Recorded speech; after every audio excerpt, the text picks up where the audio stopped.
আলাইকুম সম্মানিত উপস্থিতি, আসসালামু আলাইকুম।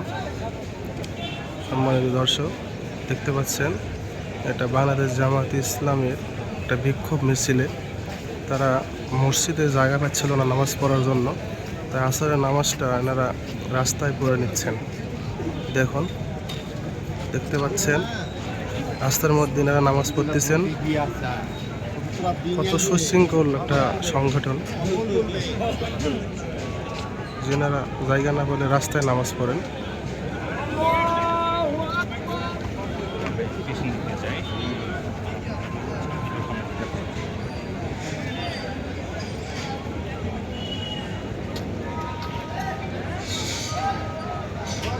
ربنا لك الحمد